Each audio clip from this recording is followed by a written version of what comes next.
நாம் தமிழர் கட்சியோட இந்த புலிக்கொடி சோழன் ஏந்திய புலிக்கொடி, அதன் பிறகு நம் தலைவன் மேதகுவே பிரபாகரன் ஏந்திய இந்த புலிக்கொடி இன்று இந்த புதுமங்கலம் மண்ணில் பறக்கிறது மிகப்பெரிய சிறப்பு.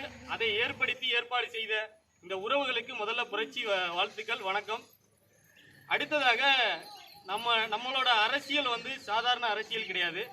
நம்ம 200 ரூபா 500 ரூபா வாக்குக்கு காசு வாங்கிட்டு நம்ம ஓட்டு போடுற அரசியலை தாண்டி உணர்வுபூர்வமாக இந்த கட்சிக்கு சொந்த செலவு பண்ணி இன்னைக்கு ஒரு கட்சியை இந்த இடத்துல நிறுவியிருக்கோம்னா இதுவே நமக்கு மிகப்பெரிய வெற்றி. ஏன்னா இந்த தூய அரசியலுக்கு மத்தியில் நம்ம இந்த தீய சக்திகள்லாம் நம்ம ஒழிக்கணும்னு நம்ம வந்திருக்கோம். இதுக்கு எல்லாருமே ஒத்துழைப்பாக நின்று இந்த கிளை போல இந்த பகுதியில் உள்ள எல்லா கிளைகளையும் விரைவில் கட்டமைக்கணும் அப்படிங்கிறது என்னோட ஆசை.